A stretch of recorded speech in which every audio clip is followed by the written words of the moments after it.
하나님, 오늘 느헤미야서 이 말씀을 통하여 주의 말씀을 따라가는 귀중한 지혜를 얻고 응답을 받는 귀한 시간이 되게 하여 주시옵소서. 예수 그리스도의 이름으로 기도합니다. 아멘. 네, 오늘 하나님의 말씀은 느헤미야서입니다. 느헤미야서 4장 말씀이 되겠습니다. 느헤미야서 4장 22절을 같이 보겠습니다. 그때 내가 또 백성에게 말하기를 사람마다 그 종자와 함께 예루살렘 안에서 잘지니 밤에는 우리를 위하여 파수하겠고 낮에는 일하리라 하고. 아멘. 네, 오늘 느헤미야서 4장 22절은 성벽 재건이 본격화되자마자 더욱 거세진 대적들의 방해와 이를 극복하는 느헤미야의 리더십을 보여주고 있습니다. 산발랏과 도비아는요, 처음에는 비웃고 조롱하다가 심리전을 펼친 거죠. 나중에는 무력으로 공격하려는 물리적인 이 전쟁을 하려는 음모를 꾸미게 됩니다. 이때 느헤미야는 한 손에는 이를, 한 손에는 병기를 잡는 건설과 전투의 병행 전략을 세우게 되죠. 오늘날 우리도 생업의 현장에서 성실히 일함과 동시에 치열한 영적 전쟁을 치러야 합니다. 오늘 말씀을 통해 일터에서 승리하는 영적 군사가 되고 또한 일터에서 가장 일로서도 응답받을 줄 아는 그러한 축복을 누리시는 시간이 되시기를 바랍니다. 느헤미야서 4장을 말씀을 좀 보면요. 산발랏이 유다 사람들을 미약하다고 비웃고요. 도비아는 여우가 올라가도 무너지리라고 조롱을 합니다. 느헤미야는 그들과 말싸움을 하는 대신에 하나님께 우리의 업신여김을 들으시옵소서라고 기도하면서 하나님께 그들의 심판을 맡기죠. 백성들은 이에 동요하지 않고 마음을 들여서 일하면서 성벽 높이가 절반까지 이르게 됩니다. 대적들이 예루살렘을 치고 요란하게 하자고 드디어 이제 공모를 하기 시작합니다. 이게 조롱해도 안 되니까. 유다 사람들은요, 두려워하면서 10번이나 고향으로 돌아오라고 합니다. 고향으로 돌아오라 그러는 거예요. 유다 사람들이 모여가지고 성전을 중수해야 되는데 마을들을 공격할 것 같으니까 빨리 와라. 이렇게 되는 거죠. 불안한 이 분위기가 팽배하게 된 거예요. 느헤미야는 하나님께 기도하면서 파수꾼을 세우게 됩니다. 그는 칼과 창과 활을 가지고 가족을 위하여 싸우라고 독려해요. 그리고 마을 이 성 바깥에 있는 사람들은요, 다 그들의 종자들을 이렇게 얘기하는데 그들의 가족들, 친척들을 얘기하는 거죠. 다 이 성 안으로 들어오라 그래요. 그러면서 가족들을 위하여 싸우라고 독려하면서 지극히 크시고 두려우신 주를 기억해라 하고 믿음을 심어줍니다. 대적의 꾀가 무산된 후에 느헤미야는 백성의 절반은 일하고 절반은 무장하게 했습니다. 그리고 건축하는 자는 한 손으로 일을 하면서 한 손에는 병기를 잡았고요. 나팔 부는 자는 느헤미야 곁에 서 있었습니다. 왜? 적들이 쳐들어옵니다. 그러면 바로 나팔을 불어서 전투태세로 바꾸기 위해서였죠. 그는 하나님이 우리를 위하여 싸우시리라고 선포하면서 밤에도 예루살렘 안에서 자며 경계를 늦추지 않게 됩니다. 이것이 이제 느헤미야 4장의 전체 내용이 되겠습니다. 우리가 이 내용을 좀 더 자세하게 살펴보면 기도로 무장을 했어요. 대적이 조롱했을 때. 대적들이요, 감히 하나님의 성벽을 짓는데 조롱을 합니다. 이때 같이 싸운 게 아니에요. 싸우면 어떻게 됩니까? 성벽 중수가 늦어져요. 싸우느라고. 그래서 상대를 하질 않아요. 그러나 대비는 했죠. 그래서 기도로 무장을 한 겁니다. 우리가 어려움이 올 때 언약을 잡고 기도할 줄 아는 자가 돼야 돼요. 어려움이 왔을 때 어떻게 해야 되냐? 해결책이 바로 여기에 써 있습니다. 느헤미야는요, 대적과 말싸움을 하거나 감정적으로 대응하지 않고 즉시 하나님께 기도를 아뢰었습니다. 성도가 비방을 당할 때 하나님께 호소하는 것이 가장 강력한 무기인 것이죠. 또한 심판을 하나님께 맡겼어요. 그는 원수 갚는 것이 내게 있지 않고 하나님께 있음을 고백하면서 공의로운 심판을 하나님께 의탁하게 됩니다. 그런다고 그냥 손을 놓고 있는 것이 아니었어요. 실제로 무장하고 방어할 준비를 했습니다. 이러한 분위기가 되자 혼란과 불신앙이 막 분위기가 어수선해지기 시작한 거예요. 대적들의 위협에 직면하게 되니까 내부에서 두려움이 생겨났습니다. 유다 사람들은 공사를 멈추고 안전한 곳으로 피신하자는 패배주의에 갑자기 빠지게 된 것이죠.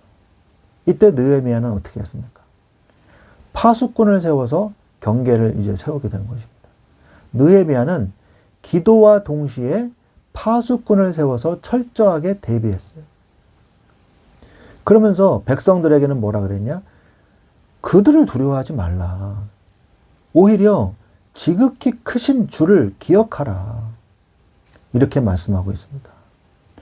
두려움을 이기는 비결은요, 눈앞의 적보다 더 크신 하나님을 바라보는 거예요. 하나님께 더 집중하십시오. 그러면 승리하게 됩니다.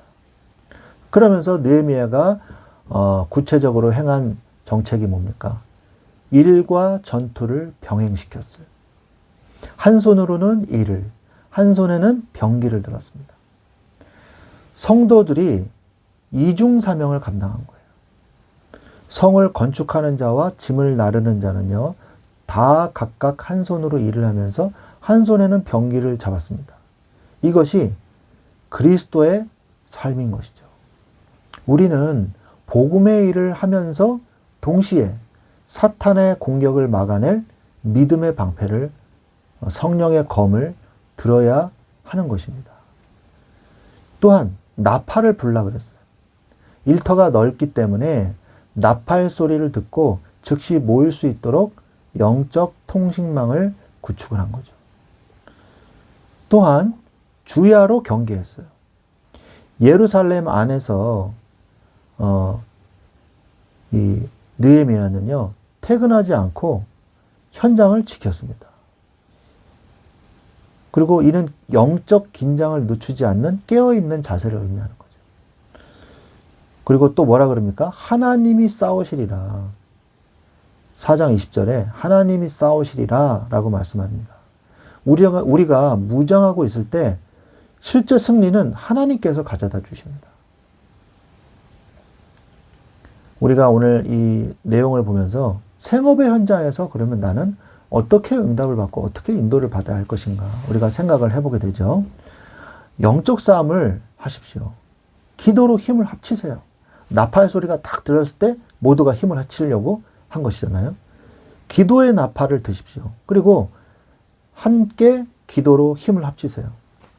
현장에 하나님이 주신 언약을 먼저 붙잡으세요. 그리고 직장 안에서 이곳이 단순한 돈벌이 수단이 아니라 하나님이 보내신 선교지임을 기억하십시오. 그리고 함께 나팔 불어 함께 힘을 합칠 기도의 동역자를 찾으세요. 느헤미야가 나팔 소리에 맞춰서 백성을 모았듯이 직장과 사업장 안에 함께 기도할 믿음의 동역자를 달라고 기도하십시오. 하나님이 주실 것입니다. 자, 그러면서 일하면서 싸우세요. 두 가지 모두 포기해서는 안 됩니다. 기도한다고 일을 소홀히 하거나 일이 바쁘다고 기도를 쉬어서는 안 됩니다. 성실함으로 세상에서 인정받고요. 기도로 영적 권세를 누려야 돼요. 사실은 영적 권세를 누릴 때 하나님께서 세상에서의 직업도 축복하시죠. 하나님께 영적인 힘을 달라고 그래서 기도해야 되는 것입니다. 내 힘으로는 세상의 파도와 유혹을 이길 수가 없어요.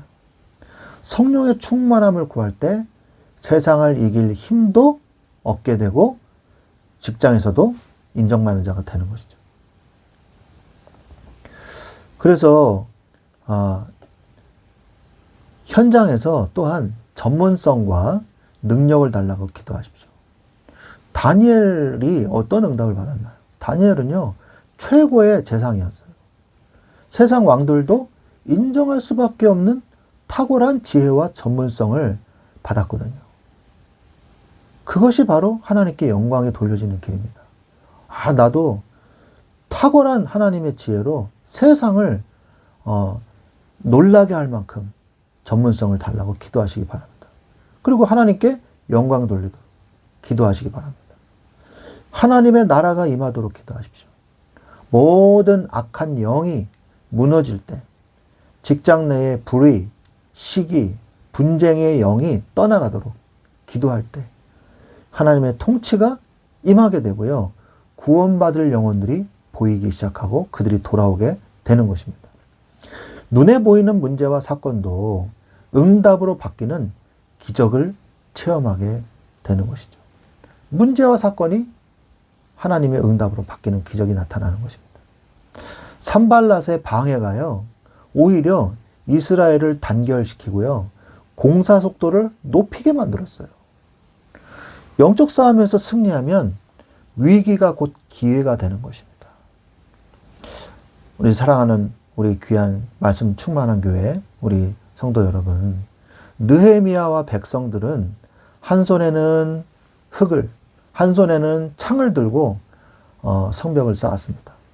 이것이 오늘날 치열한 생존 경쟁과 영적 정쟁터인 세상 속에서 살아가는 우리의 모습이어야 되는 것이죠. 일터에서 기도를 놓지 마세요. 성실하게 일하면서도 사탄의 공격을 경계하십시오. 그래서 하나님께서 여러분의 일터를 지키시고 여러분을 통해 그곳에 하나님의 나라가 임하게 하실 것입니다. 왜요? 전쟁은 하나님께 속했기 때문에. 우리 하나님이 우리를 위하여 싸우실 것입니다. 주님의 이름으로 이러한 축복을 누리시기를 예수 그리스도의 이름으로 축원드립니다. 아멘.